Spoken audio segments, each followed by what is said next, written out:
The Master of the World by Jules Verne. Chapter 11. The Campaign.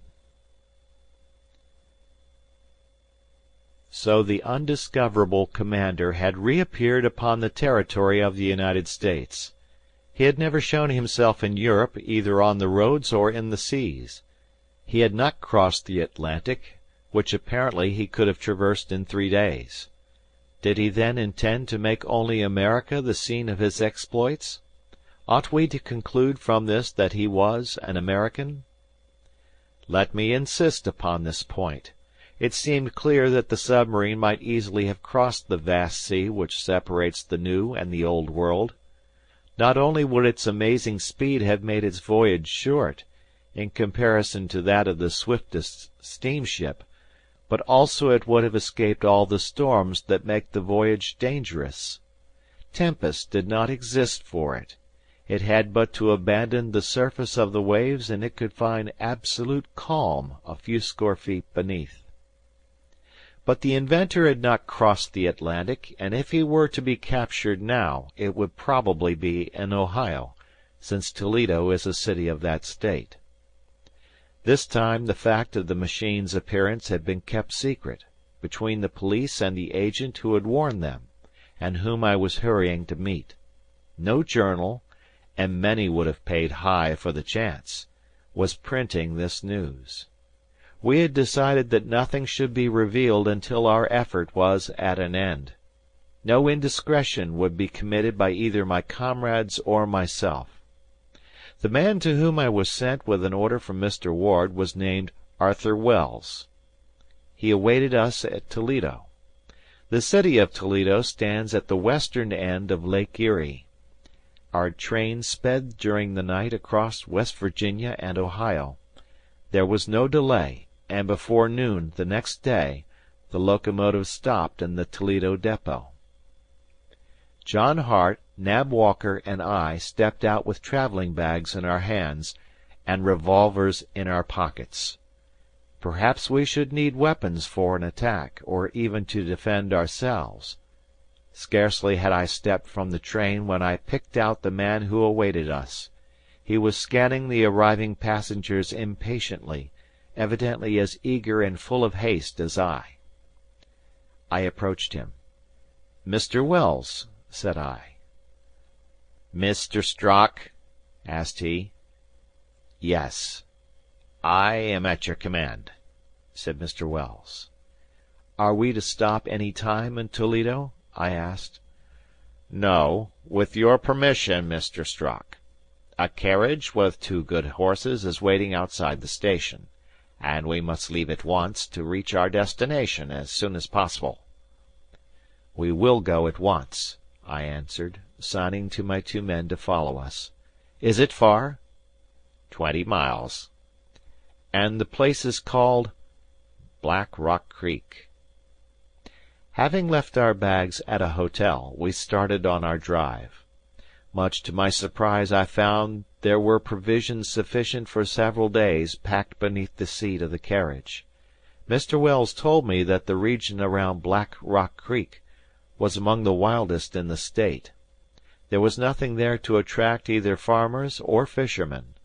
We would not find an inn for our meals, nor a room in which to sleep. Fortunately, during the July heat there would be no hardship even if we had to lie 1 or 2 nights under the stars.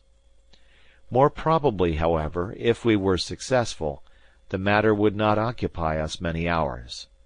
Either the commander of the Terror would be surprised before he had a chance to escape, or he would take to flight and we must give up all hope of arresting him. I found Arthur Wells to be a man of about 40, large and powerful. I knew him by reputation to be one of the best of our local police agents. Cool in danger and enterprising always, he had proven his daring on more than one occasion at the peril of his life. He had been in Toledo on a wholly different mission, when chance had thrown him on the track of the Terror. We drove rapidly along the shore of Lake Erie, toward the southwest. This inland sea of water is on the northern boundary of the United States, lying between Canada on one side and the states of Ohio, Pennsylvania, and New York on the other. If I stop to mention the geographical position of this lake, its depth, its extent, and the waters nearest around, it is because the knowledge is necessary for the understanding of the events which were about to happen. The surface of Lake Erie covers about 10,000 square miles. It is nearly 600 feet above sea level. It is joined on the northwest, by means of the Detroit River, with the still greater lakes to the westward, and receives their waters. It has also rivers of its own, though of less importance, such as the Rocky, the Cuyahoga, and the Black. The lake empties at its northeastern end into Lake Ontario by means of Niagara River and its celebrated falls. The greatest known depth of Lake Erie is over 130 feet. Hence it will be seen that the mass of its waters is considerable. In short, this is a region of most magnificent lakes. The land, though not situated far northward, is exposed to the full sweep of the Arctic cold. The region to the northward is low, and the winds of winter rush down with extreme violence. Hence Lake Erie is sometimes frozen over from shore to shore. The principal cities on the borders of this great lake are Buffalo at the east, which belongs to New York State, and Toledo in Ohio at the west, with Cleveland and Sandusky, both Ohio cities, at the south. Smaller towns and villages are numerous along the shore. The traffic is naturally large, its annual value being estimated at considerably over $2 million. Our carriage followed a rough and little used road along the borders of the lake, and as we toiled along Arthur Wells told me what he had learned. Less than 2 days before, on the afternoon of July 27th, Wells had been riding on horseback toward the town of Hurley. 5 miles outside the town, he was riding through a little wood, when he saw, far up across the lake, a submarine which rose suddenly above the waves. He stopped, tied his horse, and stole on foot to the edge of the lake. There, from behind a tree, he had seen with his own eyes, this submarine advance toward him, and stop at the mouth of Black Rock Creek. Was it the famous machine for which the whole world was seeking, which thus came directly to his feet? When the submarine was close to the rocks, 2 men climbed out upon its deck and stepped ashore. Was one of them this master of the world, who had not been seen since he was reported from Lake Superior? Was this the mysterious terror which had thus risen from the depths of Lake Erie? "I was alone," said Wells, "alone on the edge of the creek. If you and your assistants, Mr. Strock, had been there, we 4 against 2, we would have been able to reach these men and seize them before they could have regained their boat and fled." "Probably," I answered. "But were there no others on the boat with them? Still, if we had seized the 2, we could have at least have learned who they were." "And above all," added Wells, "if one of them turned out to be the captain of the Terror." "I have only one fear, Wells. This submarine, whether it is the one we seek, or another, may have left the creek since your departure." "We shall know that in a few hours now. Pray heaven they are still there. Then, when night comes?" "But," I asked, "did you remain watching in the wood until night?" "No. I left after an hour's watching, and rode straight for the telegraph station at Toledo. I reached there late at night and sent immediate word to Washington." "That was night before last. Did you return yesterday to Black Rock Creek?" "Yes." "The submarine was still there?" "In the same spot." "And the 2 men?" "The same 2 men. I judged that some accident had happened, and they came to this lonely spot to repair it." "Probably so," said I. "Some damage which made it impossible for them to regain their usual hiding place. If only they are still here!" "I have reason to believe they will be, for quite a lot of stuff was taken out of the boat and laid about upon the shore, and as well as I could discern from a distance they seemed to be working on board." "Only the two men?" "Only the two." "But," protested I, "can two be sufficient to handle an apparatus of such speed, and of such intricacy, as to be at once automobile, boat, and submarine?" "I think not, Mr. Strock. But I only saw the same two. Several times they came to the edge of the little wood where I was hidden, and gathered sticks for a fire which they made upon the beach. The region is so uninhabited, and the creek so hidden from the lake, that they ran little danger of discovery. They seemed to know this." "You would recognize them both again?" "Perfectly. One was of middle size, vigorous, and quick of movement, heavily bearded. The other was smaller, but stocky and strong. Yesterday, as before, I left the wood about 5 o'clock and hurried back to Toledo. There I found a telegram from Mr. Ward, notifying me of your coming, and I awaited you at the station." Summed up, then, the news amounted to this. For 40 hours past, a submarine, presumably the one we sought, had been hidden in Black Rock Creek, engaged in repairs. Probably these were absolutely necessary, and we should find the boat still there. As to how the Terror came to be in Lake Erie, Arthur Wells and I discussed that, and agreed that it was a very probable place for her. The last time she had been seen was on Lake Superior. From there to Lake Erie the machine could have come by the roads of Michigan, but since no one had remarked its passage, and as both the police and the people were specially aroused and active in that portion of the country, it seemed more probable that the Terror had come by water. There was a clear route through the chain of the Great Lakes and their rivers, by which in her character of a submarine she could easily proceed undiscovered. And now, if the Terror had already left the creek, or if she escaped when we attempted to seize her, in what direction would she turn? In any case there was little chance of following her. There were 2 torpedo destroyers at the port of Buffalo, at the other extremity of Lake Erie. By treaty between the United States and Canada, there are no vessels of war whatever on the Great Lakes. These might, however, have been little launches belonging to the customs service. Before I left Washington, Mr. Ward had informed me of their presence, and a telegram to their commanders would, if there were need, start them in pursuit of the Terror. But despite their splendid speed, how could they vie with her?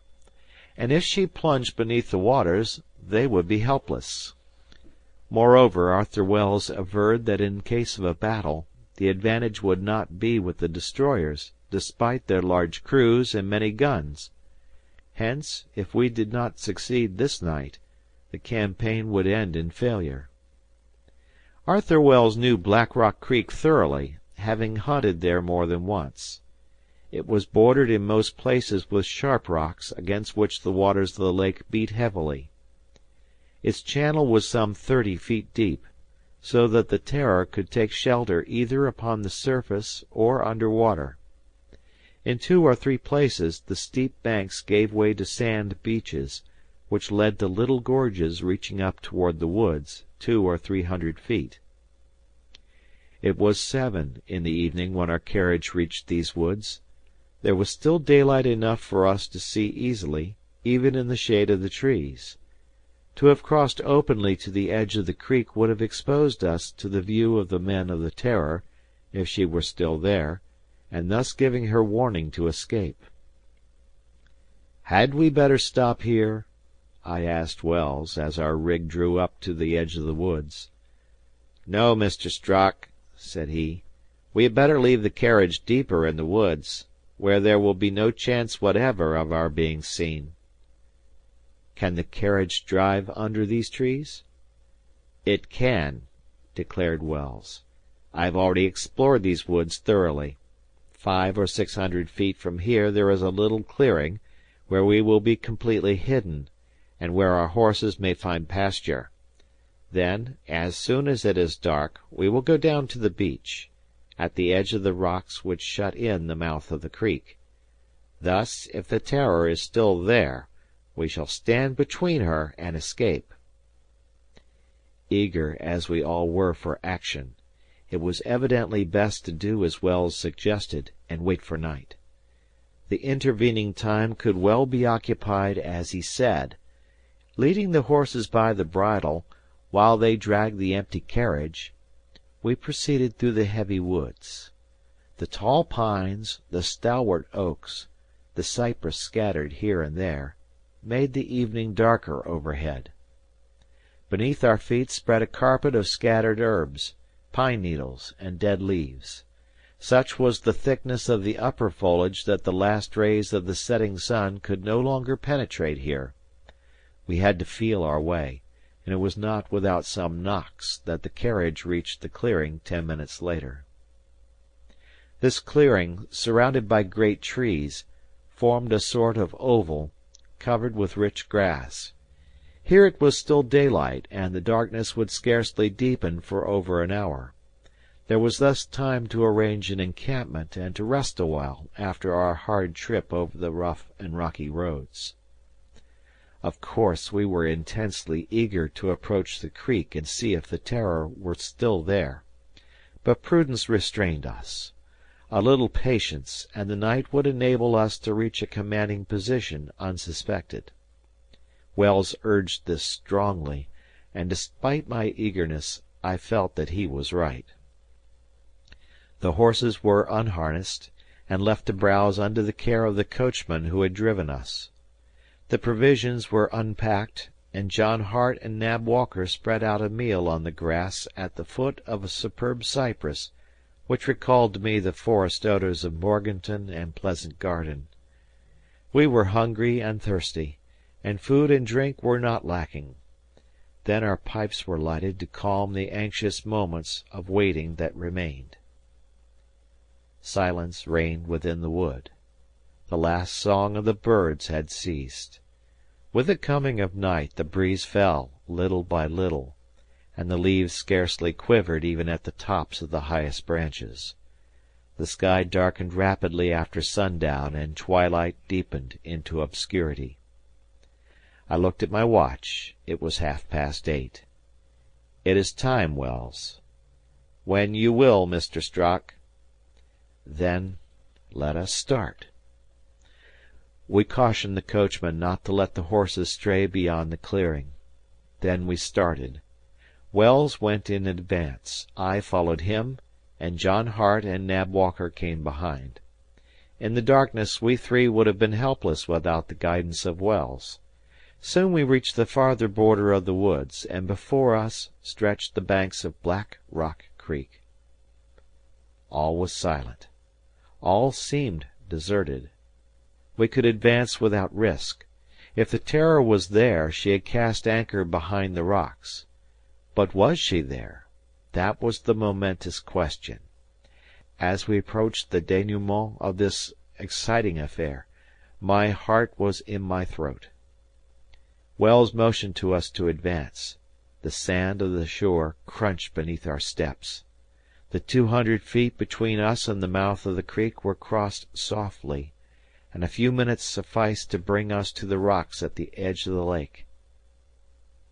There was nothing. Nothing. The spot where Wells had left the "Terror" 24 hours before was empty. The master of the world was no longer at Black Rock Creek. End of chapter.